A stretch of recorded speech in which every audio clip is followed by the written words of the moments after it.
न गुरुरधिकं तत्त्वा न गुरुरधिकं तपः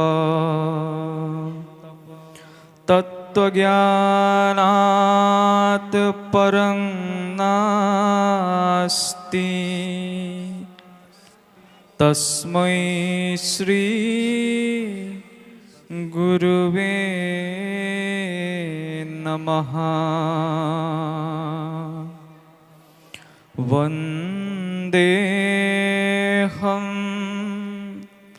श्रीमन्तशङ्करमहं महन्तगुणसागरं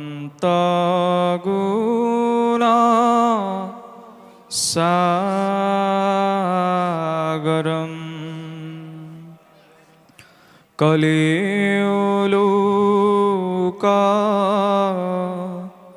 सुकृपया भक्तिपन्थ प्रसारये।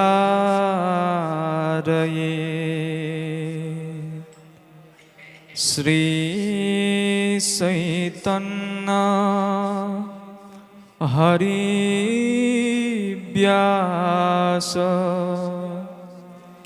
रमानन्द शशंकर एते खगोल भविष्यन्ति कलो धर्म प्रवर्तका तरुण जलदकान्तिं सच्चिदानन्दमूर्तिं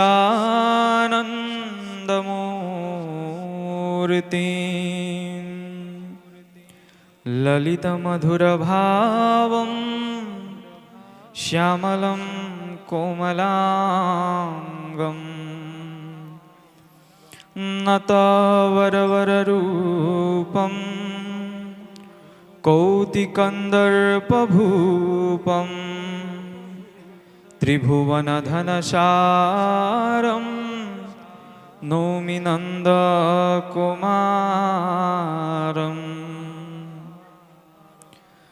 शुकमहामुनि की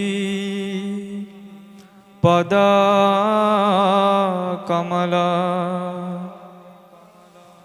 पुनि पुनि करऊ प्रणाम। श्रीमद्भागवत कथा करऊ सुजान विराम। श्रीमद्भागवत कथा करऊ सुजान अविराम। कृष्ण अयमारम्भ शुभाय भवतु।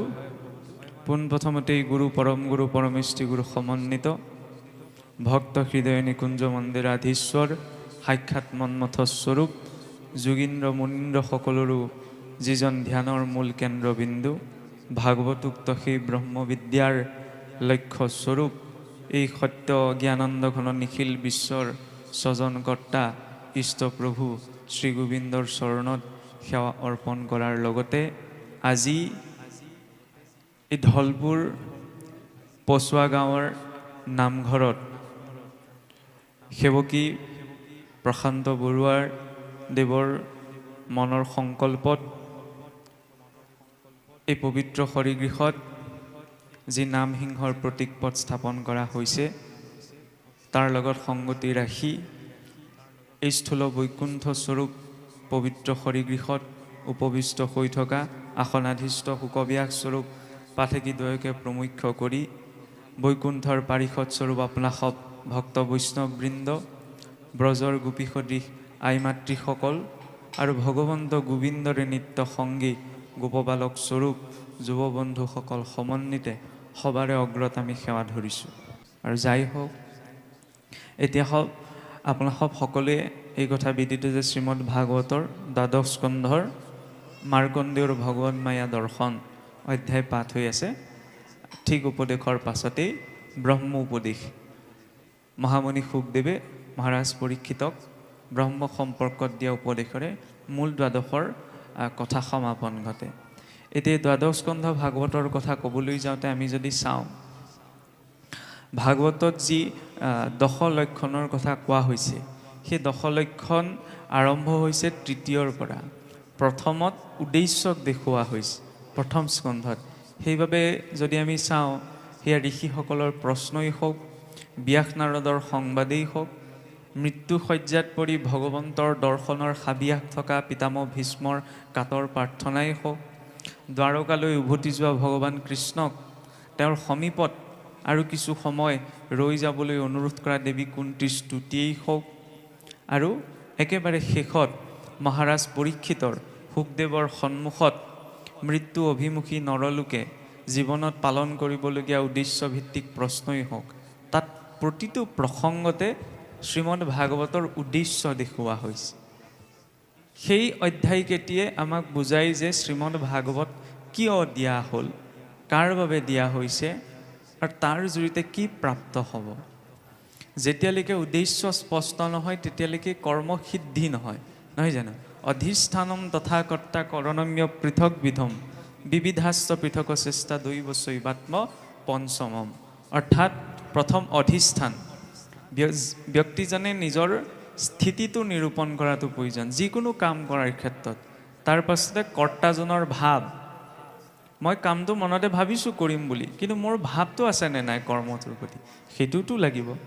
অধিষ্ঠানম তথা কৰ্তা কৰণম্য পৃথক বিধম। সদায় এইটো কথা জৰুৰী নহয় যে কামটো বা কৰ্মটো মই ভবামতেই কৰিব পাৰিম, সদায় যে মই নিজৰ চিন্তাটোতেই শুদ্ধ হ'ম এইটো জৰুৰী নহয়। গতিকে তাত বিভিন্ন ধৰণৰ দৃষ্টিকোণেৰে সেই কৰ্মটোক বিশ্লেষণ কৰাৰ ভাৱটো লাগে। কাৰণ ভাবিনো লভতে জ্ঞানম ভাবিনো লভতে দেৱদৰ্শনম। বিনা ভাৱত ভক্তি সম্ভৱ নহয়, বিনা ভাৱত কৰ্মও নহয়। যেতিয়া কৰ্মটোত ভাৱ থাকে তেতিয়া সেই কৰ্মটোৰ জৰিয়তে আমি অধাৰ্মিক কিবা এটা আচৰণ নকৰোঁ। যদি কৰ্মটোৰ সৈতে ভাৱ নাথাকে তেতিয়াহ'লে সেই উচ্চ পৰ্যায়ৰ কৰ্ম হ'লেও সি অধৰ্মত প্ৰবৃত্ত কৰায়। যেনেদৰে ধৰি লওক কোনোবাই সামাজিক ৰূপত কোনোবা এজন লোককল্যাণৰ কিবা পদবী এটাত আছে, নহয়নে? তেওঁ যদি সেই কৰ্মটোৰ প্ৰতি ভাৱ আছে তেতিয়াহ'লে সেই কৰ্মটোৰ সৈতে কেতিয়াও তেওঁ কপটতা, হিংসা, ঠগ প্ৰবঞ্চনা এইবিলাক নকৰে। কিন্তু যদি কৰ্মটোৰ প্ৰতি ভাৱ নাই তেতিয়াহ'লে সেই কৰ্মটোৰ জৰিয়তে তেওঁ ঠগ প্ৰবঞ্চনাবিলাক কৰি কেনেদৰে ব্যক্তিগত আত্মকেন্দ্ৰিক চিন্তা এটাহে পালন পোষণ কৰিব, নহয়নে? সেইকাৰণে ভাৱটো প্ৰয়োজন যিকোনো ক্ষেত্ৰতে। কৰণম্যক পৃথক বিধম, সেই কৰ্মটোক কৰাৰ বিভিন্ন মাৰ্গৰ সামৰ্থ্যতা ব্যক্তিজনৰ ভিতৰত লাগে, অৰ্থাৎ ধৈৰ্য লাগে। কাৰণ সদায় বোলে একেটা কামকে কৰি থাকিম, এই আজিৰ পৰা নকৰোঁ বাদ দিওঁ, এইটো নহয়। ধৈৰ্যটো লাগে। মেইনটেনেঞ্চটো ডাঙৰ কথা নহয় জানো? ঘৰটো বোলে ধুনীয়াকৈ বনালোঁ, কিন্তু যদি আৰু চাফ চিকুণ নকৰাকৈ থৈ দিওঁ তেতিয়াতো লেতেৰা হৈ থাকিব। ঠিক তেনেদৰে ভক্তি মাৰ্গটো তেনেকুৱা। ভক্তি কৰাটো, ভক্তি কৰিবলৈ অহাটো আমাৰ বাবে টান কাম নহয়, নহয় জানো? মহাপুৰুষে আমাক যিখিনি আদৰ্শ নীতি নিয়ম দেখুৱালে তাতটোতো মুঠেই আমি টান বুলি বনোঁ, নহয় জানো? ব্যক্তিজনে যি স্থানত যি ৰূপতে আছে ভগৱন্তক চিন্তা কৰিলে বোলে তেওঁক পাব পাৰে, তাতকৈ আৰু বোলে সহজ কথা কি আছে? কিন্তু কঠিনতা তাতেই আছে। কোনোবাই আমাক ভুলকৈহে মগজত সোমোৱাই দিলে যে ভক্তি কৰাটো আটাইতকৈ সহজ, আটাইতকৈ টান ভক্তি কৰাটো। কাৰণ মনত নাথাকে নহয়। মই ভাগৱতৰ কথা, শাস্ত্ৰৰ কথা মনত ৰখাৰ কথা কোৱা বিচৰা নাই।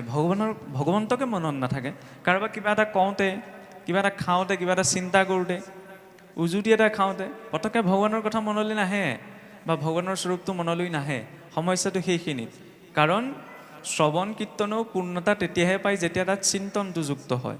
বিনা চিন্তনত শ্ৰৱণ কীৰ্তন ব্যৰ্থ। কাৰণ মই শুনিলে নহ'ব নহয়, চিন্তাটো কৰিব লাগিব যে কথাখিনিয়ে কি কৈছে, নহয় জানো?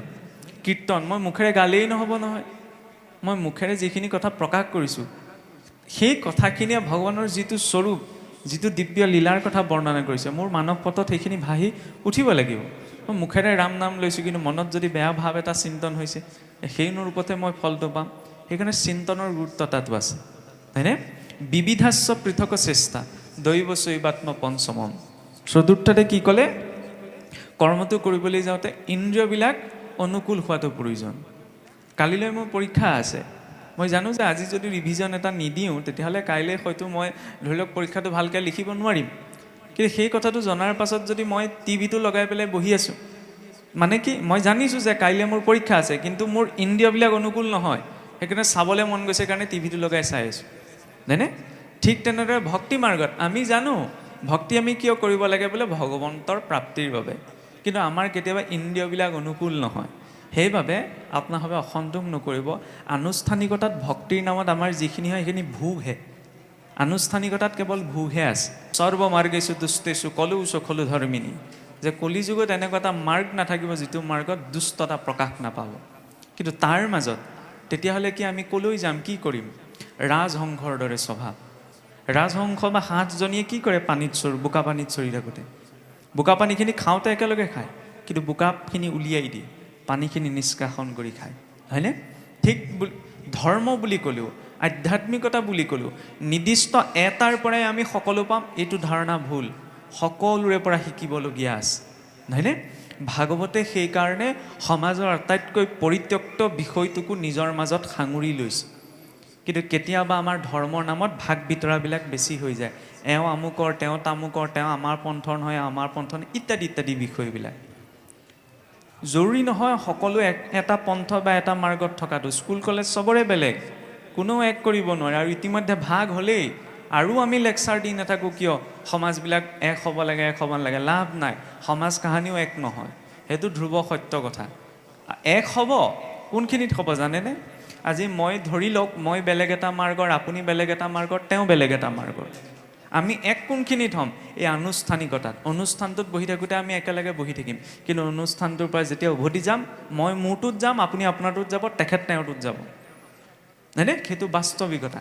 গতিকে তাৰ মাজত আমি ভক্তিক কেনেকৈ ধৰিম? সকলোৰে পৰা লোৱা, যাৰ পৰা যিটো ল'ব লাগে প্ৰত্যেকৰ পৰা লোৱা। শ্ৰীমদ ভাগৱতৰ একাদশত ঋষি অৱধূত দত্তাত্ৰেয় আৰু মহাৰাজ যদুৰ মাজত হোৱা এটা কথোপকথনৰ প্ৰসংগ আহে, য'ত ঋষি দত্তাত্ৰেয়ই 24জন গুৰুৰ কথা কৈছিল। আৰু সেই একেটা প্ৰসংগকে ভগৱান কৃষ্ণই ভক্ত উদ্ধৱৰ আগত কৈছিল। কিয় উদ্ধৱৰ আগত কৈছিল? ভক্তিৰ উপদেশ পৰৱৰ্তী সময়তহে দিছে, প্ৰথম এই 24জন গুৰুৰ উপাখ্যানটো আহে। কিয় কৈছিল? 24জন গুৰু তেনেকুৱা এনেকুৱা কিছুমান বস্তু সোমাই আছিল যিবিলাক মানে আমি সাধাৰণ মানুহে বৰ বেছিকৈ গুৰুত্ব এটা নিদিওঁ। জলক গুৰু বুলি কৈছে, অগ্নিক গুৰু বুলি কৈছে, আকাশক গুৰু বুলি কৈছে, মৌ মাখিটোক গুৰু বুলি কৈছে। মৌ মাখিটোৰ পৰা বোলে শিকিবলগীয়া কি আছে? চিন্তাটো কিমান গভীৰ চাওকচোন। বোলে মৌ মাখিটোৱে কি কৰে? যেতিয়া 1000 পাহ ফুলত মৌ মাখি এটা পৰেগৈ, তাৰ পৰা সংগ্ৰহ কৰা ৰেণুৰ জৰিয়তে এটা মৌৰ টোপাল সৃষ্টি হয়, নহয়নে? কি এটা মৌৰ টোপাল সৃষ্টি কৰিবলৈ এজনী মৌ মাখিয়ে 1000 পাহ ফুলত গৈ পেলাই ভ্ৰমণ কৰিছে। গতিকে জ্ঞানো ঠিক তেনেকুৱা। জ্ঞান নিৰ্দিষ্ট এটা স্থানৰ পৰা, ভক্তি এটা নিৰ্দিষ্ট এটা স্থানৰ পৰাহে ল'ব পৰা যায়, এইটো নহয়। সমস্তৰে পৰা সেই ভক্তিৰ দৰ্শন ল'ব পৰা যায় যদি গ্ৰহণশীলতা থাকে। কিন্তু তাত এইটোও দেখুৱাইছে, এই কথাটো ঋষি অৱধূত দত্তাত্ৰেয় সেই মৌ মাখিৰ পৰা শিকিছিল যে সকলোৰে পৰা কিদৰে জ্ঞান সংগ্ৰহ কৰিব লাগে। আৰু দ্বিতীয়তে মৌ মাখিৰ পৰা এইটো কথাও শিকিছে যে মৌচাকক গুৰু বুলি কৈছে। কিয়? কাৰণ অধিক সঞ্চয়টো বেয়া। যেতিয়া এটোপাল মৌ সংগ্ৰহ হয় তাত কাৰো চকু নাথাকে, কিন্তু সঞ্চয় কৰোঁতে কৰোঁতে যেতিয়া মৌচাকৰ সংখ্যা বৃদ্ধি পায় তেতিয়া তাত এই কপটীয়া মনুষ্যৰ চকু পৰে, আৰু কপটীয়া মনুষ্যই খন্তেকতে তাক কাটি লৈ আনে। সেইবাবে বোলে জ্ঞানীজনে জীৱনত অধিক সঞ্চয় কৰিব নালাগে। অধিক সঞ্চয়ে বিপদকহে নিজৰ ওচৰলৈ মাতি আনে। গতিকে যথালভ্য দ্ৰব্য ঈশ্বৰে আমাৰ জীৱনত উপলব্ধ কৰাইছে। গতিকে পোৱাখিনিৰ মাজত তৃপ্ত থাকিবলৈ শিকাটো প্ৰয়োজন, নহয় জানো? আমাৰ অসমীয়াতে বোলে আঁঠুৱা চাই ভৰি মেলিবা, নহয় জানো? যাৰ জীৱনত যেনেকৈ দিয়া হৈছে, কাৰো জীৱনটো একেই নহয়। কোনেও কাৰো জীৱনৰ সৈতে তুলনা দিব নালাগে। বোলে আমুকৰ আমুক হ'ল, চাচোন তোৰ নাই হোৱা, আমুকে আমুক কৰিছে তই নাই পৰা, ইত্যাদি ইত্যাদি সচৰাচৰ আমাৰ দেখা যায়। মই এই কথাখিনি কিয় টানি আনিছোঁ? কাৰণ ভগৱান কৃষ্ণৰ জন্মৰ কথা, গজেন্দ্ৰ উপাখ্যানৰ কথা, সমুদ্ৰ মন্থনৰ কথা মই আপোনালোকক বুজাব নালাগে। আপোনালোকে জানে, মনত নাথাকিলেও অন্ততঃ ধাৰণা এটা আছে, নহয় জানো? ব্যৱহাৰিক দিশখিনি হৈছে এইখিনি। কাহিনীটোত গুৰুত্ব এটা দিবলৈ যাওঁতে যাতে ব্যৱহাৰিক দিশখিনি আঁতৰি নাযায়, তাতোতো চাব লাগিব। কাৰণ ঘৰলৈ উভতি গৈ আমি কোনেও গাহ গজেন্দ্ৰৰ কথা নাপাতোঁ, পাতিম জানো? কৃষ্ণৰ ক'ত জন্ম হৈছিল কোনেও নাপাতে, পাতিব কিখিনি? সেই ব্যৱহাৰিক জীৱনৰ কথাখিনি। সেইকাৰণে ব্যৱহাৰিক জীৱনটোততো ভক্তি কেনেকৈ আমি সোমাব পাৰোঁ, কেনেকৈ লৈ যাব পাৰোঁ, সেই দিশখিনি আমাক লাগে। গতিকে এতিয়া এই বেশ্যাগৰাকীৰ কথা প্ৰসংগহে, পিংগলা নামৰ বোলে এগৰাকী বেশ্যা আছিল এখন নগৰত। তাৰপাছত সেই পিংগলা নামৰ বেশ্যাগৰাকীয়ে সদায় ভাবে যে জ্ঞানী অজ্ঞানী, ধনী দুখীয়া, ভাল বেয়া সকলো মানুহ এই ৰাতি হোৱাৰ লগে লগে মোৰ অধীন হৈ যায়। শুনিবলৈ অকণমান কটু হ'ব পাৰে, কিন্তু সত্য সেইটোৱেই যে দিনৰ পোহৰত বিভিন্ন স্থানত বিভিন্ন ৰূপত থকা ব্যক্তিকেইজনো সেই বেশ্যালয়লৈ গৈ এক হৈ পেৰেগৈ। তেতিয়া তেওঁৰ অভিমান আহি পৰিছিল যে সকলো মনুষ্যই, কাৰণ আজিৰ যুগতো অকণমান কটু বাক্য এটা কৈছোঁ দেই, এইটো যুগত যিমানবিলাক সমস্যা সৃষ্টি হৈছে, সেয়া লাগিলে কিবা দন কাজিয়া হওক, হত্যাকাণ্ড হওক, ইত্যাদি ইত্যাদি বিষয়বিলাক, তাৰ মূল কাৰণ কি বাৰু জানেনে? অকণমান ভাবি চালে পোৱা যায় এই ছালখনে আটাইতকৈ ডাঙৰ শত্ৰু। ভাই ককাইৰ মাজৰ পৰা আৰম্ভ কৰি পুত্ৰ বধূলৈকে যিমানবিলাক সমস্যা কলুষতাৰ সৃষ্টি হয়, তাৰ মূল হৈছে ছালখন। কিন্তু এই ছালখনে আমাৰ সন্মানটোহে বচাই ৰাখিছে। ছালখন এৰুৱাই দিলে ভিতৰত এইবোৰ তেজ পুজ এইবিলাকেই ওলাব, নহয়নে? এই ছালখন সৰ্বস্ব নহয়। আৰু যাই হওক, তাৰপিছত ভাল মানুহখিনিতো তেওঁৰ ওচৰলৈ নাযায়, কাষলৈও নাযায়, তেওঁ ঘৰৰ বাউণ্ডেৰীলৈও নাযায়। বাকী সকলো বেয়া মানুহ তেওঁৰ ওচৰলৈ যায়। কিন্তু লাহে লাহে তেওঁ যেতিয়া মানে বয়স বৃদ্ধি পাবলৈ ধৰিলে, বয়স বৃদ্ধ হোৱাৰ লগে লগে তেওঁৰ ওচৰলৈ কোনো মানুহ নোযোৱা হ'ল। ভাল মানুহকেইজনোতো কোনো পধ্যে নাযায়। ফলত তেওঁ চাৰিও দিশৰ পৰা অকলশৰীয়া হৈ পৰিল। মানুহে জীৱনৰ বাস্তৱিকতাটো কেতিয়া অনুভৱ কৰে? যেতিয়া তেওঁ অকলশৰীয়া হয়। বাকী আৰু আমি শাস্ত্ৰ অধ্যয়ন কৰোঁ, আৰু কিতাপ পঢ়োঁ, আৰু ঢেৰ জ্ঞানৰ কথা কৈ নাথাকোঁ, শব্দত জ্ঞান নাই। শব্দ ব্ৰহ্ম নিষ্ণাতু ন নিষ্ণাতু পচয়তি সমন্তস্য শ্ৰুতফলম শব্দধেনুৰক্ষিত। কাৰণ শব্দত অনুভৱ নাই, অনুভৱতহে জ্ঞান আছে। অনুভৱবিহীন জ্ঞান হৈছে আপোনাৰ বাজি গাইৰ নিচিনা। বাজি গাইজনীয়ে আপোনাৰ গাখীৰো নিদিয়ে, ই পোৱালিও নিদিয়ে। কেৱল কৃষ্ণ এনেকুৱা, শাস্ত্ৰই আমুক কৈছে, শাস্ত্ৰই তেনেকৈ কৈছে, একো লাভ নাই যদি মোৰ নিজা অনুভৱ তাত যুক্ত হোৱা নাই, নহয় জানো? অনুভৱটো কোনেও দেখুৱাই দিব নোৱাৰে। সেইবাবে গীতাটো ভগৱান কৃষ্ণই অৰ্জুনক কৈছিল, যেতিয়া অৰ্জুনে সুধিছিল, প্ৰভু তুমি কোন হয়নো, তোমাৰ পৰিচয়টো মই কেনেদৰে দিম? ভগৱন্তই তুলনা দিছে কাৰ সৈতে চাওক। ক্ষমা কৰিব, তুলনা শব্দটো প্ৰয়োগ নহয় আচলতে, ভগৱন্তৰ উপমা শব্দটো প্ৰয়োগ। উপমা কাৰ সৈতে দিছে? পানীৰ লগত।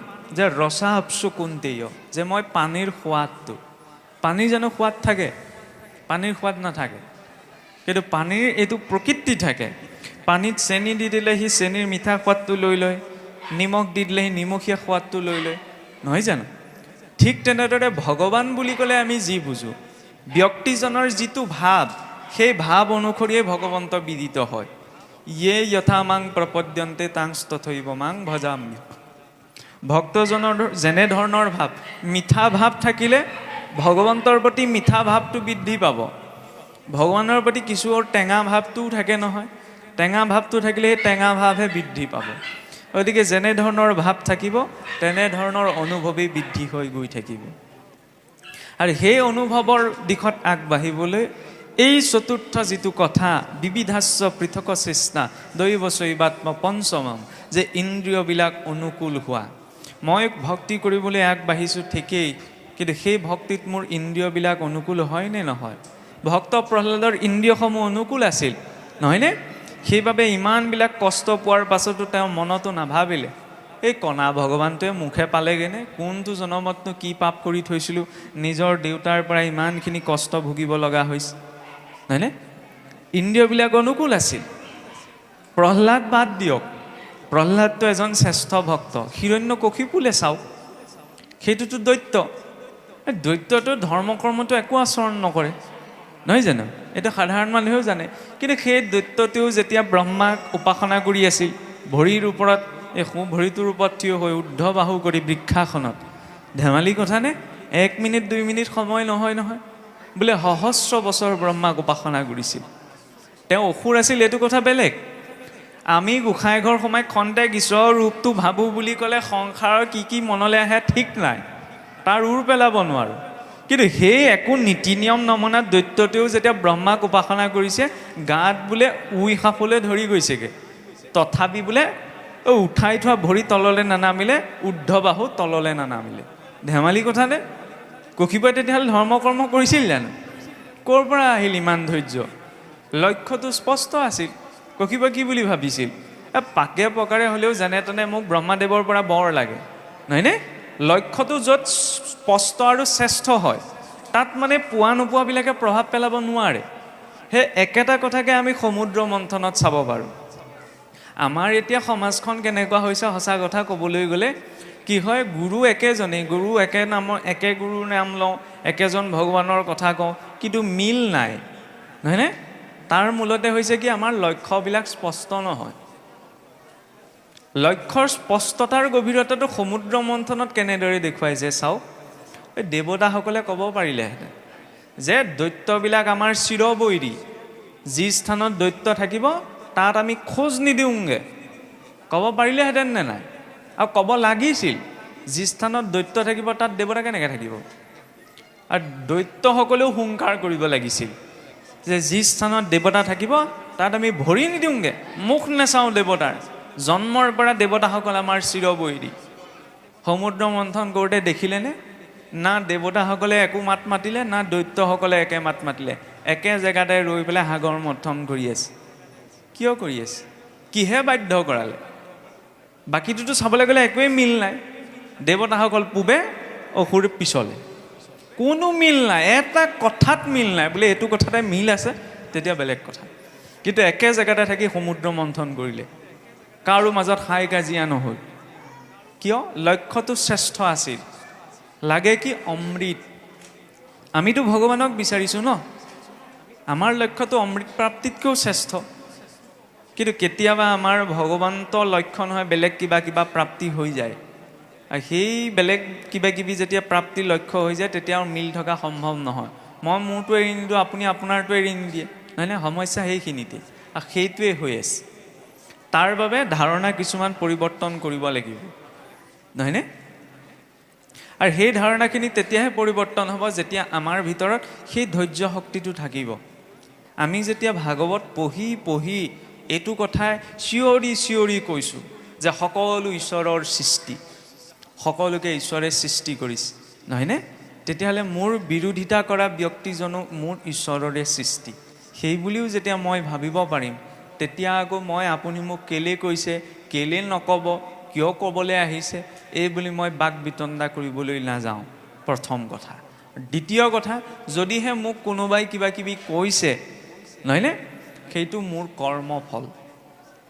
বিনা কৰ্মফলত কোনো ব্যক্তিয়ে জীৱনত একো প্ৰাপ্ত নকৰে। স্বয়ং দেৱতাসকল বাধ্য কৰ্মফল অনুসৰণ কৰি সংসাৰলৈ আহিবলৈ, নহয়নে? অষ্টবসু সংসাৰলৈ আহিছে কৰ্মফল ভুগিবলৈ। ধেমালি কথানে? যেতিয়া অষ্টবসুৱে নিজৰ কৰ্মফল ভুগিবলৈ সংসাৰলৈ আহিছে, আমিতো সাধাৰণ মনুষ্য। পিতামহ ভীষ্ম শৰশয্যাত পৰিছে, যদুকুল ধ্বংস হৈছে। আনকি বাদ দিয়কচোন, যি স্থানত কোনো ধৰণৰ কুণ্ঠা থাকিব নোৱাৰে, যি স্থানত কোনো কাল মায়াৰ অধিকাৰ নাই, সেই স্থানৰ পৰাও বৈকুণ্ঠৰ পাৰিষদ জয় বিজয় নামি আহিব লগা হৈছে। কিয়? একমাত্ৰ কৰ্মফল ভুগিবলৈ। আমিতো পৃথিৱীতহে আছোঁ, বৈকুণ্ঠৰ পৰা বৈকুণ্ঠৰ পাৰিষদ নামিব লগা হৈছে নিজ কৰ্মফল ভুগিবলৈ। আমি কেনেকৈ হাত সাৰি যাওঁ? সত্যত এটা দাপৰ কলি, নহয়নে?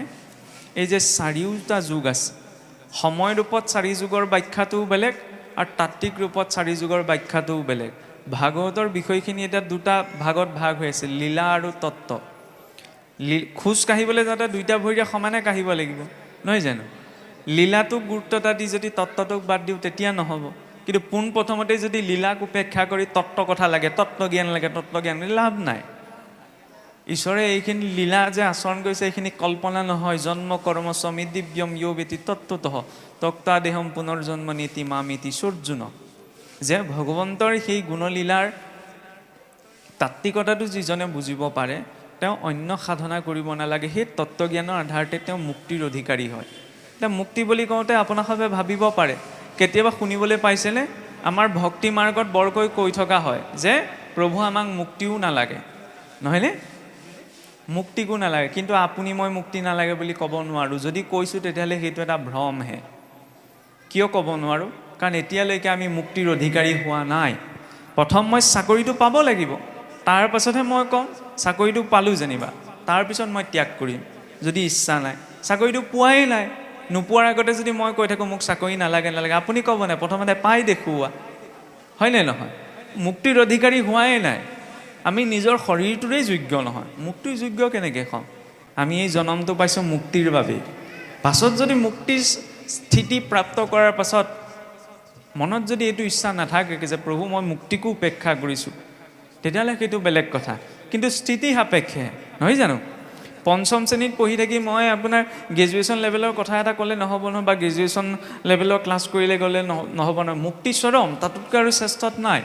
কিছুৱে কয় বা আমাৰ ভক্তি মাৰ্গৰ দৰ্শন আছে মুক্তিতকৈ শ্ৰেষ্ঠ হৈছে ভক্তি, কিন্তু এই কথাটো আপুনি মই কৈহে আছোঁ, ময়ো এতিয়া কৈহে আছোঁ, নিজৰটো অনুভৱত নাই ভক্তি শ্ৰেষ্ঠ। মই কৈ থাকিলেই নহ'ব, অনুভৱটো আহিব লাগিব। আৰু যিটো কথা অনুভৱত নাই সেইটো কথা, মোৰ নিজৰে অনুভৱ নথকা কথাটো মই আপোনাক কেনেকৈ ক'ম? প্ৰথম সেইকাৰণে অনুভৱ, বাস্তৱতাটোৰ সন্মুখীন হৈহে ভক্তি। বাস্তৱতাটোক লুকিয়াই তাৰ ওপৰত ধুনীয়াকৈ ক্ৰীম বাটাৰ সানি পেলাই ভগুতি নহয়, মানে মনে ভাল লগা কথা এটা শুনিলেই যে সেয়া ভক্তি মাৰ্গৰ আটাইতকৈ শ্ৰেষ্ঠতম জ্ঞান হ'ব। আমিতো কেতিয়াবা কি হয়, ভক্তিৰ কথা কৈ থাকোঁতে আমি দেখা যায় কিছুসকল বহুত আৱেগিক হৈ যায়। আৱেগটো কিন্তু ভ্ৰমহে, আৱেগত ভক্তি নহয়। কেতিয়াবা দেখা যায় ন, পিতৃ মাতৃ ইত্যাদিৰ কথা কথা বহুত লোক আৱেগিক হৈ পৰে, আমি ভাবোঁ ভক্তি মাৰ্গ একদম শীৰ্ষতম। নহয়, ভাগৱতে কি কৈছে? সংসাৰৰ সৈতে জড়িত যিকোনো বস্তুৰ সৈতে যেতিয়া চকু পানী ওলাব সেই সকলো হৈছে মায়া। তেতিয়াহ'লে সংসাৰৰ কথা কৈ আমি ভক্তিৰ ভ্ৰমত কেতিয়াবা গুচি যাওঁ। কেতিয়াবা বেয়া লাগেনে সংসাৰৰ বাস্তৱিক কথাবিলাক কওঁতে কিছুসকলৰ মুখত শুনিবলৈ পোৱা যায় ব্যক্তিসকল বহুত আৱেগিক হৈ যায়। আৱেগিক হোৱাটো স্বাভাৱিক, কিন্তু তাক প্ৰশ্ৰয় দিব নালাগে। তাকে ভক্তি বুলি ভাবিলে ভুল হ'ব, কাৰণ সি সংসাৰৰ সৈতেহে জড়িত কৰাইছে। আৰু ভাগৱতে কি কৈছে? সংসাৰখনক এৰিবলৈ পথটো দেখুৱাইছে। আৰু এই যে দিনৰ পিছত দিন আমি পাৰ কৰি গৈ আছোঁ, সংসাৰক এৰি এৰি গৈ আছোঁ, হয়নে নহয়? মৃত্যুৰ অভিমুখেহে গৈ আছোঁ। আজিৰ দিনটো গ'ল, এটা দিন সংসাৰত কমি গ'ল, সংসাৰক এৰিবলৈকে আমি গৈ আছোঁ।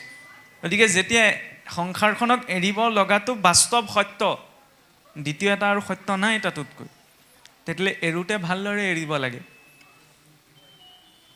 কিবা এটা বস্তু যেতিয়া আমি ত্যাগ কৰিব লাগিব বুলি আমি জানো, তেতিয়াহ'লে নিজৰ চেতনাৰে তাক ত্যাগ কৰিব লাগে। গম নোপোৱাকৈ ত্যাগ কৰিলে পিছত আকৌ বিচাৰি ফুৰিম নহয়, ক'ত থলোঁ কি মেলিলোঁ। গতিকে সংসাৰখনো তেনেকুৱা, জীৱই যেতিয়া শৰীৰটো এৰি যায়, আকৌ যেতিয়া স্বাভাৱিক সি মৃত্যু নাপায়, সি মুক্তি নাপায়, তেতিয়া আকৌ সংসাৰখনলৈ আহিবলৈ সি চেষ্টা কৰি থাকে। সেইটোৱেইটো বন্ধন। গতিকে আমি যাব লাগিব কেনেকৈ? যাতে ইয়াত যি কৰিলোঁ সকলো ইয়াতে এৰি থৈ যাওঁ, শান্তিৰে যাতে শৰীৰটো এৰিব পৰা যায়। শুনিবলৈ অকণমান টান হ'ব পাৰে, কাৰণ আমি কোনেও নিজৰ শৰীৰটো এৰিব নিবিচাৰোঁ, কিন্তু এৰিব লাগিবই। এইটো ধাৰলৈ লোৱা বস্তুহে, নহয়নে? এতিয়া সেই ইন্দ্ৰিয়বিলাকক অনুকূল কৰিবলৈ যাওঁতে তাত কিছুমান নীতি পৰম্পৰাৰ প্ৰয়োজন। আচাৰ ধৰ্মৰ, আচাৰক পৰম ধৰ্ম বুলি কোৱা হৈছে। আচাৰহীনম নপুনন্তি বেদ, যিজন আচাৰহীন ব্যক্তি তেওঁক চাৰি বেদেও সূচী কৰিব নোৱাৰে। আৰু কেৱল আচাৰ ধৰ্মৰ বাবে মই শাস্ত্ৰ পঢ়িলেই জানিলেই নহ'ব। অনভ্যাসে বিষম শাস্ত্ৰম, অভ্যাস নকৰা শাস্ত্ৰও বিষতুল্যহে। মই ঢেৰ শাস্ত্ৰ পঢ়িছোঁ, কিন্তু পঢ়ি পেলাই তাত যি পালোঁ তাৰ মই অভ্যাসত পৰিণত কৰা নাই, নিজে পালন কৰা নাই, তেতিয়া সেই শাস্ত্ৰ জ্ঞানো বিষতুল্য বুলিহে কোৱা হৈছে, নহয়নে? সেইকাৰণে কিবা এটা শ্ৰৱণমটো গুৰুপূৰ্বম মননম তদনন্তৰম, শুনি পেলাই কি কৈছে? মনন কৰাৰ কথা কৈছে। মনন কৰি নিদিধ্যাসন মিত্য তত্ত্বজ্ঞান পূৰ্ণবোধস্য লক্ষণম। নিদিধ্যাসন মানে হৈছে তাক পুনৰ পুনৰ অভ্যাস কৰা। মই মনত ভাবি থাকিলেইতো নহ'ব, সদায়তো তাক অভ্যাস কৰিব লাগিব। অভ্যাস কৰিলেহে নিৰন্তৰতাটো থাকিব, আৰু সেই নিৰন্তৰতাহে ভক্তি মেইনটেইন হৈ হৈ গৈ থাকে। বাকী গতি পাওঁ নাপাওঁ তেওঁ দিয়ে নিদিয়ে সেইটো তেওঁৰ কথা, আমি নিজৰ ভিতৰত চেষ্টাটো লাগিব। কাৰণ ইমান দীঘলীয়া এটা যাত্ৰা কৰি আহিছে মনুষ্য, নহয়নে? বোলে 84 লক্ষ পাৰ কৰি মনুষ্য হৈছে। আকৌ এই মনুষ্য শৰীৰটো এৰাৰ পিছত আকৌ আমি কি হ'ম, কেনেকৈ ক'লৈ যাম আমি নাজানো। গতিকে থকা সময়কণত চেষ্টাটো লাগে। UPSC APSC বহুত ল'ৰা ছোৱালীয়ে দিয়ে, কেইজনমানহে পাছ হয়, কিন্তু চেষ্টাটো সকলোৱে কৰে ন। যেনেদৰে যিকোনো ধৰণৰ, সেইটোতো বহুত হাই লেভেলৰ এক্সাম। ঠিক তেনেদৰে এইখন সংসাৰ পাছ কৰি যোৱাটো এটা বহুত হাই লেভেলৰ এক্সাম। আমি সহজে নোৱাৰোঁ। পূৰ্বতে সেইকাৰণে কৰ্ম মাৰ্গত উপেক্ষা কৰা হ'ল। কৰ্ম বৰ বেছি কঠিন কথাত নোসোমাওঁগৈ। কৰ্ম মানে আমি মানুহে যেনেকুৱা পৰ্যায়ৰ কৰ্ম কৰিছোঁ, ঈশ্বৰে কেনেকুৱা পৰ্যায়ৰ কৰ্ম কৰিছে। পোনপ্ৰথমতে ভবা গৈছিল যে কৰ্ম কৰি কৰি আমি কৰ্মৰ যিটো, বহুতে কয় ন বোলে কৰ্মই ধৰ্ম, কৰ্মই ধৰ্ম। গীতাত লিখা আছে। কোনখন গীতাত লিখা আছে দেখুৱাওকচোন কৰ্মই ধৰ্ম বুলি? ক'তো কোৱা হোৱা নাই কৰ্মই ধৰ্ম বুলি। কৰ্মটো ধৰ্মযুক্ত হ'ব লাগে। এতিয়া কৰ্মটোক ধৰ্মযুক্ত হৈ চাবলৈ যাওঁতে আমি যিমানেই ধাৰ্মিক কৰ্ম নকৰোঁ কিয়, আমাৰ কৰ্মই ঈশ্বৰৰ কৰ্মৰ ফেৰ মাৰিবগৈ নোৱাৰে। সেইকাৰণে কেৱল কৰ্মৰ যদি ঈশ্বৰক পোৱা সম্ভৱ নহয়, সেইবাবে কৰ্ম মাৰ্গক উপেক্ষা কৰা হৈছে, হয়নে? তাৰপিছত হ'ল জ্ঞান লাগে, কিন্তু জ্ঞানত ভৰ দি পেলাই আমি ঈশ্বৰক পাব নোৱাৰোঁ। কিয় পাব নোৱাৰোঁ? কাৰণ জ্ঞানো কেতিয়াবা অভিমান পৰিপুষ্ট কৰিবগৈ পাৰে জ্ঞানে, নহয়নে? কিন্তু সেই জ্ঞানত সেইবাবে কি যুক্ত হ'ব লাগিব? বৈৰাগ্যযুক্ত জ্ঞানে অভিমান শূন্য কৰে, আৰু বৈৰাগ্যবিহীন জ্ঞানে অভিমানযুক্ত কৰে। মই জানিছোঁ, মই বুজিছোঁ, নহয়নে?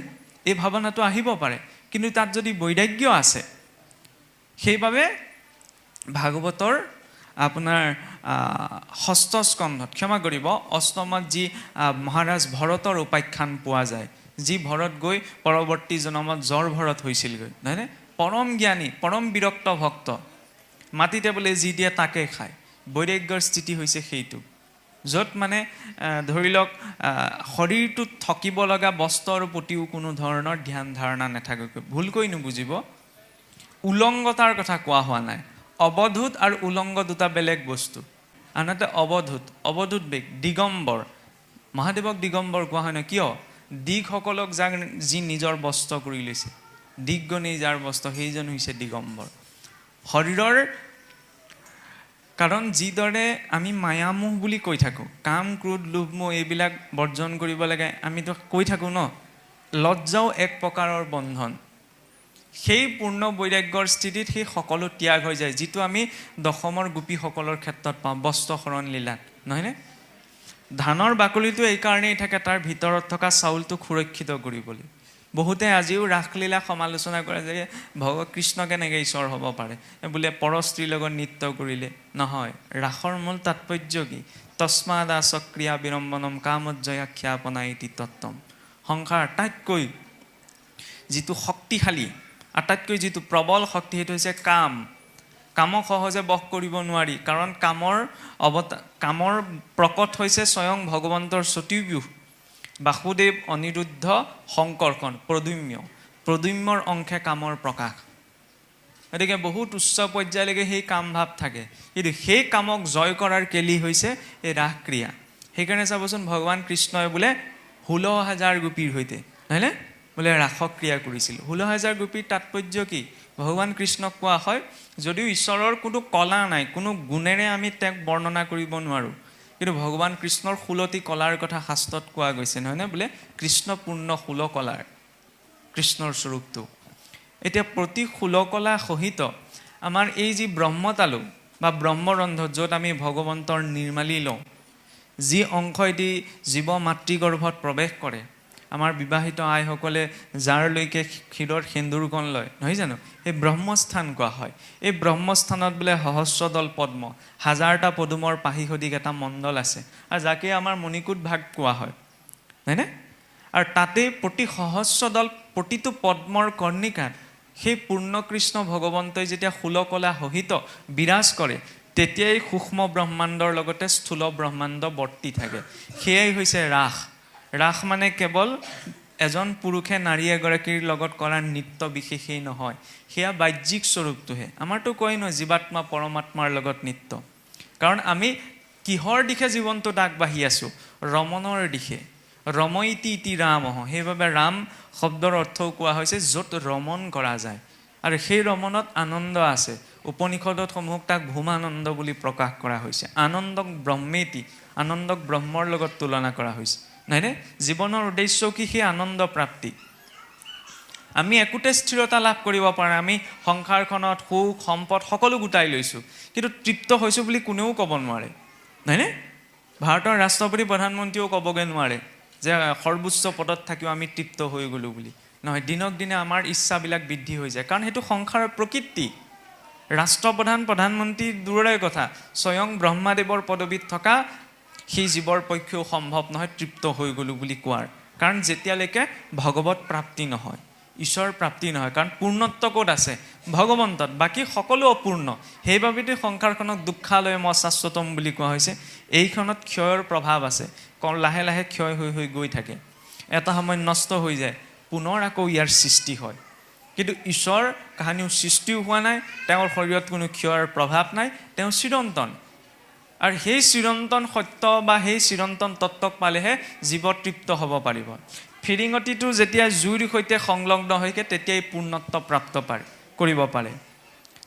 এইটো সঁচা কথা যে জুইকুৰাত যিখিনি গুণ থাকে সেইখিনি গুণ ফিৰিঙতিটোতো আছে, কিন্তু জুইকুৰাই যিটো কাম কৰিব পাৰে ফিৰিঙতিটোৱে সেইটো কাম কৰিব নোৱাৰে। অৱশ্যে এইটো কথা বেলেগ, বোলে ফিৰিঙতিটো খাণ্ডৱ দাহ হয়, কিন্তু সেই ফিৰিঙতিটোৱে নিৰ্দিষ্ট এটা যেতিয়া পৰিৱেশ নাপায় তেতিয়ালৈকে সি অগ্নিৰ ৰূপ ধাৰণ কৰিব নোৱাৰে, হয়নে? ঠিক তেনেদৰে জীৱই যেতিয়ালৈকে এই শৰীৰৰ বদ্ধতাৰ ভিতৰত আছে ই পূৰ্ণত্বক প্ৰাপ্ত কৰিব নোৱাৰে।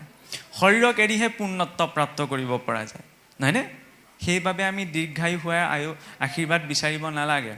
এজন বুজিছেনে, খুহুতীয়া কাহিনী এটা আছে। এজন বহুত সিদ্ধ পুৰুষ আছিল, সিদ্ধ পুৰুষজনৰ ইত্যাদি ইত্যাদি ঢেৰ কথা আছে, আৰু মই এনেই মূল কথাটোহে গৈছোঁ। সিদ্ধ পুৰুষজনে বোলে যি কৈ দিয়ে তাকে সত্য হয়, এই বুলি চাৰিওদিশে এটা সময়ত বহুত প্ৰচাৰ হৈ গ'ল। বহুত ধনী একদম ব্যৱসায়ী এজন, তেওঁ ব্যৱসায়ীত উন্নতিৰ কথা আশা কৰি আশীৰ্বাদ বিচাৰি তেখেতৰ ওচৰলৈ গ'ল, তেখেতৰ ওচৰত আশীৰ্বাদ বিচাৰিলে, ঢেৰ ফল মূল ইত্যাদি ধৰি লওক কাপোৰে কানি ঢেৰ সম্ভাৰ লৈ গৈছে। তাৰপিছত সিদ্ধ পুৰুষজনক ক'লে বোলে মোক আটাইতকৈ ভাল আশীৰ্বাদ এটা দিয়ক যাতে মই আৰু আগবাঢ়ি যাব পাৰোঁ, ব্যৱসায়তে হওক বা ঘৰখনৰ ক্ষেত্ৰতে হওক ইত্যাদি বিষয়ত। তেতিয়া সেই সিদ্ধ পুৰুষজনে ক'লে বোলে তোমাৰ যিমান দিনলৈকে আয়ুস আছে তুমি সিমান দিনলৈকে জীয়াই থাকা। তেতিয়া শুনি পেলাই ইজনক খং উঠিলে, বোলে মই ইমান ফল মূল লৈ আনিছোঁ, কাপোৰ কানি লৈ আনিছোঁ, টকাৰ বান্দোল দিছোঁ, নহয়নে?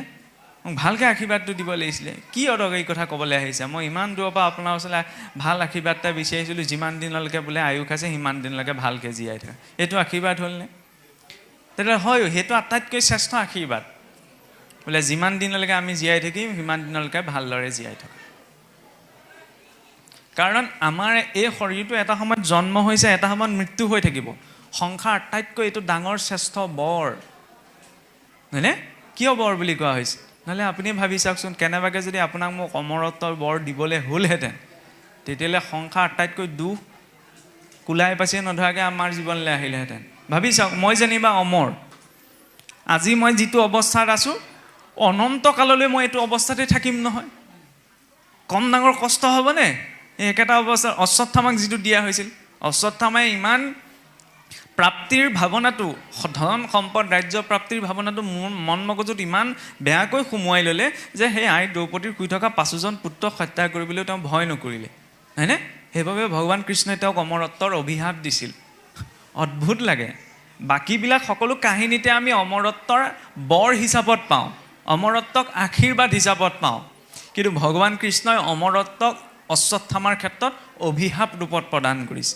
তুমি মৰিব বিচাৰিবা কিন্তু তুমি মৃত্যুক ইমান সহজে পাব নোৱাৰা। সেইবাবে বোলে অশ্বত্থামাই মৃত্যুক বিচাৰি আজিও ভ্ৰমণ কৰি ফুৰে। এইটো কথা বেলেগ। এতিয়া আকৌ কিছুসকলে আমাৰ লাগি থাকে অশ্বত্থামা ক'ত জীয়াই আছে তাক বিচাৰিবলৈ। সেই কি কথা বুজাবলৈ বিচাৰিছে সেইটো চালেই হ'ল, কোনে অশ্বত্থামাক বিচাৰি যাবলৈ কৈছে? মূল কথাটো চালেই হ'ল। কিছুসকল এনেকুৱা ওলায় অশ্বত্থামা আমুকত দেখা গৈছিল তামুকত দেখা গৈছিল, দেখি পেলাইনো কি হ'ল?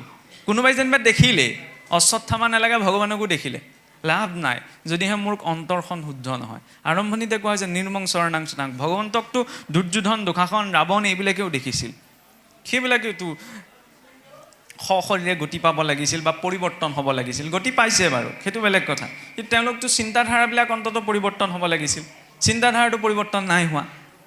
ভগৱানৰ দৰ্শন কৰিলেই যে, আৰু দৰ্শন কৰাৰ কেপাচিটিও আপোনাৰ মোৰ হাতত নাই। হাবিয়াক যে আমি কৰোঁ যে ঈশ্বৰৰ দৰ্শন কৰিব লাগে, আৰু যদি কেনেবাকৈ দৰ্শন দিছেও তেতিয়াহ'লে সেই ৰূপটো মায়াজনিতহে।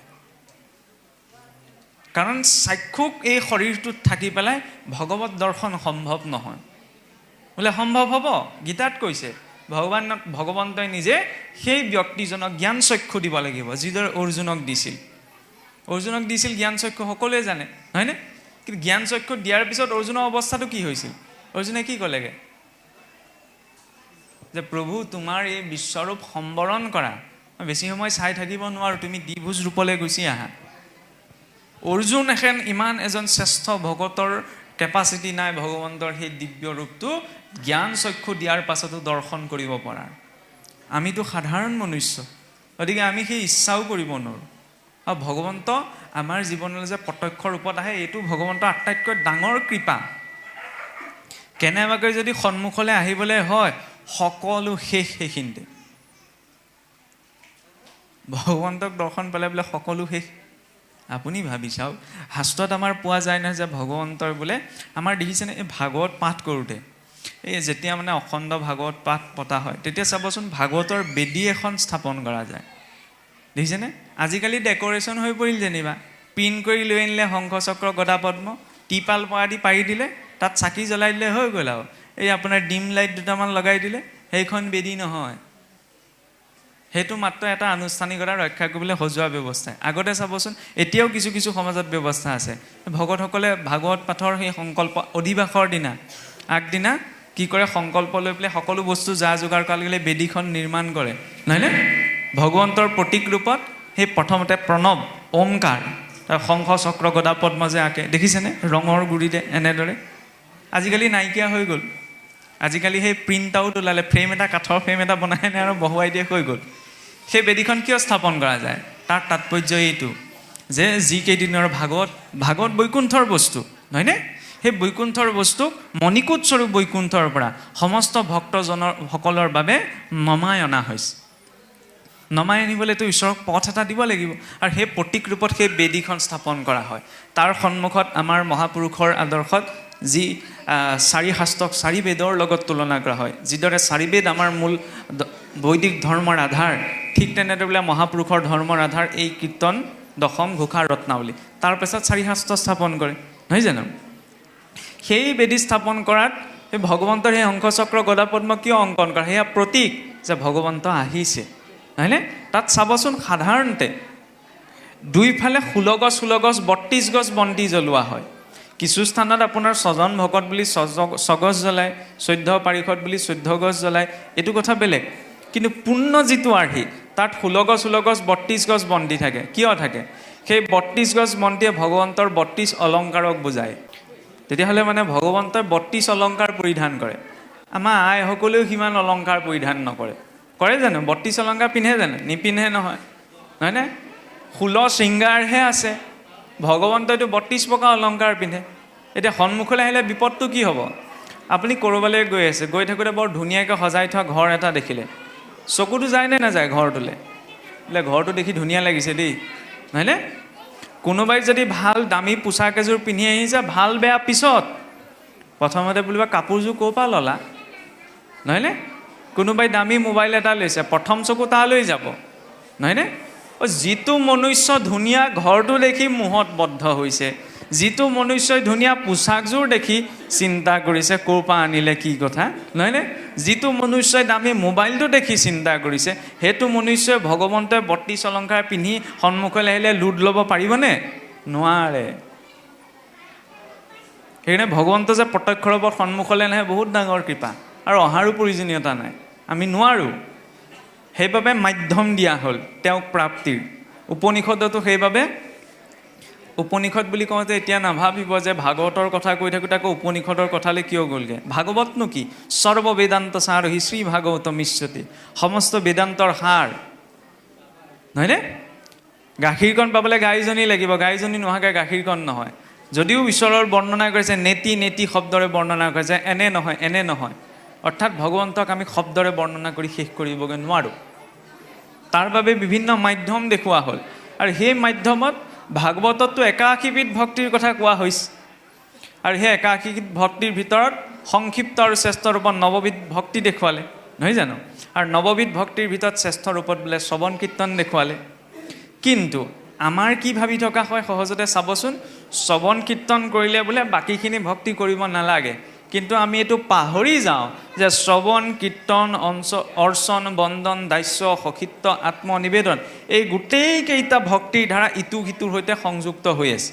যেনেকৈ ইয়াত কি হৈ আছে শ্ৰৱণ কীৰ্তন, কিন্তু শ্ৰৱণ কীৰ্তন কৰিবলৈ যাতে ইয়াততো অৰ্চনো হৈছে, নৈবেদ্যৰ ঠগীভাগ অৰ্পণ কৰিবলৈ যাতে অৰ্চন কৰিব লগা হৈছে, অৰ্চন ভক্তিও আছে। ঈশ্বৰক স্তুতি কৰোঁতেতো বন্দন ভক্তি হৈছে, বন্দনো জড়িত হৈ আছে। সেৱা কৰোঁতে আত্মনিবেদন হৈছে, নহয় জানো? আনুগত্য প্ৰকাশ কৰোঁতে সখ্যভাৱ প্ৰকাশ কৰিছে, সখীভাৱত ভগৱন্তক, নহয় জানো? গতিকে শ্ৰৱণ কীৰ্তন কৰা মানে শ্ৰৱণ কীৰ্তন বুলি বেলেগকৈ দুটা বস্তু দেখুৱাইছে, বাকী বোলে আপোনাৰ 7টা ভক্তিৰ পৰ্যায় বেলেগ, এইটো নহয়। গোটেই নৱবিধ ভক্তি ইটো সিটোৰ সৈতে সংযুক্ত হৈ আছে। খালি আমি তাৰ নিৰ্দিষ্ট এটাক আমি মাধ্যম কৰিব পাৰোঁ। কোনোবাই শুনি ভাল পায়, কোনোবাই গাই ভাল পায়, কোনোবাই ভগৱন্তৰ কৰ্ম কৰি ভাল পায়, কোনোবাই ভগৱন্তৰ সেৱামূলক কৰ্মত প্ৰবৃত্ত হৈ ভাল পায়। যেনেকৈ আজি মই কথা কৈ আছোঁ, পাঠেকীয়ে পাঠ পঢ়ি আছে, নামতীগৰাকীয়ে নামষাৰ গাব, নহয়নে?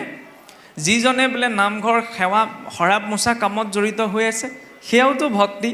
নামষাৰ গাই যিটো হৈছে নামঘৰ সেৱা শৰাব মোচা কৰোঁতে হৈ একেটা কামেই হৈছে। চাবলৈ গ'লে সেইটোতো শ্ৰেষ্ঠহে। কিয় শ্ৰেষ্ঠ? মহাৰাজ অম্বৰীশৰ প্ৰসংগ আহে। মহাৰাজ অম্বৰীশটো জম্বুদ্বীপৰ ৰজা, নহয় জানো? এতিয়া অম্বৰীশটো এজন শ্ৰেষ্ঠ হৰিভক্ত আছিল, নহয় জানো? সেই শ্ৰেষ্ঠ হৰিভক্ত অম্বৰীশে যেতিয়া ভগৱন্তক সদায় বোলে অৰ্চনা কৰিবলৈ যায়, এজনে বোলে তেওঁক চন্দন পিহি দিয়ে, এজনে বোলে ভগৱন্তক নিবেদন কৰি বোলে ভোগ বনাই দিয়ে, এজনে বোলে আপোনাৰ পুষ্প চয়ন কৰি দিয়ে, এজনে ধুনীয়াকৈ হৰি মন্দিৰ মাৰ্জন কৰি দিয়ে। এনেদৰে কিছুদিন কৰোঁতে কৰোঁতে তেওঁ ৰজা হয়, নিৰ্দিষ্ট সময়ত গৈ সেইখিনি অৰ্পণ কৰে, সেৱা কৰে, গুচি আহে। তাৰপিছত মহাৰাজ অম্বৰীশৰ মনলৈ আহিল, মই ভগৱানৰ সেৱা কৰিবলৈ গৈছোঁ, কিন্তু সেৱাটো মই কৰাত ব্যাঘাত জন্মিছে। বোলে কিয়? কাৰণ মোক চন্দন পিহি দিয়ে এজনে, ফুল গোটাই দিয়ে এজনে, মন্দিৰটো মচি দিয়ে এজনে, মই গৈ সেইখিনি অৰ্পণহে কৰি থৈ আহোঁ, ভগৱানৰ সেৱা মই নাই কৰা নহয়। তাৰপাছত বোলে গোটেইকেইজনকে নিবৃত্তি দি দিলে যে কোনেও আজিৰ পৰা ফুল গোটাই দিব নালাগে, কোনেও আজিৰ পৰা মন্দিৰ মচি দিব নালাগে, কাইলৈৰ পৰা মই নিজেই মন্দিৰ মচিম, নিজেই গোটাই দিম। সেইটো হৈছে সেৱা। সেইকাৰণে মই কৈছোঁ যে আনুষ্ঠানিকতাত ভক্তিটো ইমান নাথাকে। মই ইয়ালৈ আহিছোঁ, কথা কৈছোঁ, মই গুচি যাম, হয়নে? প্ৰকৃত ভক্তিৰ প্ৰায়োগিকতাখিনি সেই ব্যৱহাৰিক জীৱনত আছে, হয়নে? অনুষ্ঠানটো শেষ হোৱাৰ পাছত নামঘৰ মজিয়াখনলৈ চাবচোন। আমাৰ কেতিয়াবা কি হয়, এই ক'ৰবালৈ গ'লে বোলে আমুকৰ গাঁৱলৈ আহিছোঁ, ঢাৰিখন নিজেই পায়, আমুক গাঁৱৰ ৰাইজে পাৰি দিব, এনেকুৱাও কেতিয়াবা হৈ যায়। সেইটো নহয়, এইখন শৰীৰ গৃহ, নহয় জানো? ইয়াত সকলো সমান, ইয়াত সেইবাবে পৰিচয় দিয়া হয় ভকত বুলি, হয়নে? ইয়াত কোনো আপোন পৰ নহয়। আনুষ্ঠানিকতা এটা থাকিব, সেইটো স্বাভাৱিক কথা, কাৰণ আঁতৰৰ ব্যক্তি এজন ইয়ালৈ আহি পোনপ্ৰথমতে নিজেই ঢাৰিখন পাৰি নবহে, সেইটো স্বাভাৱিক কথা, কাৰণ তেওঁ অসহজ অনুভৱ কৰিব। সেৱকীজনে বা দায়িত্বত থকাজনে তেওঁ ধৰাখন পাৰি দিব, কিন্তু তাৰ তাৎপৰ্য এইটো নহয় যে কলৰ বাকলি এটা পৰি থকা দেখিছোঁ, এই আমাৰ নামঘৰ নহয় নহয়, মই গুচি আহিম। নামঘৰত যদি সেই কলৰ বাকলিটো পেলাই দিছোঁ, মই তুলি নিয়াটো মোৰ দায়িত্ব। ভক্তি সেই সৰু সৰু কথা কিছুমানত সমৰ্পণ, কাৰণ ঈশ্বৰৰ দৃষ্টি আছে নহয়। আনুষ্ঠানিকতাত আমি ইমান কি কৰিছোঁ, সেইটোত ঈশ্বৰৰ গুৰুত্বতা নাই। অন্তৰত কি আছে সেইটোতহে ঈশ্বৰৰ গুৰুত্বতা আছে। আৰু প্ৰতিটো ইন্দ্ৰিয়ৰ জৰিয়তে তেওঁ আমাক দৃষ্টি দি আছে, নহয় জানো? আৰু মায়াত বদ্ধ হ'বলৈ গ'লে গৈ এতিয়া মাৰ্কণ্ডেয়ৰ উপাখ্যানটোৱেতো প্ৰমাণ।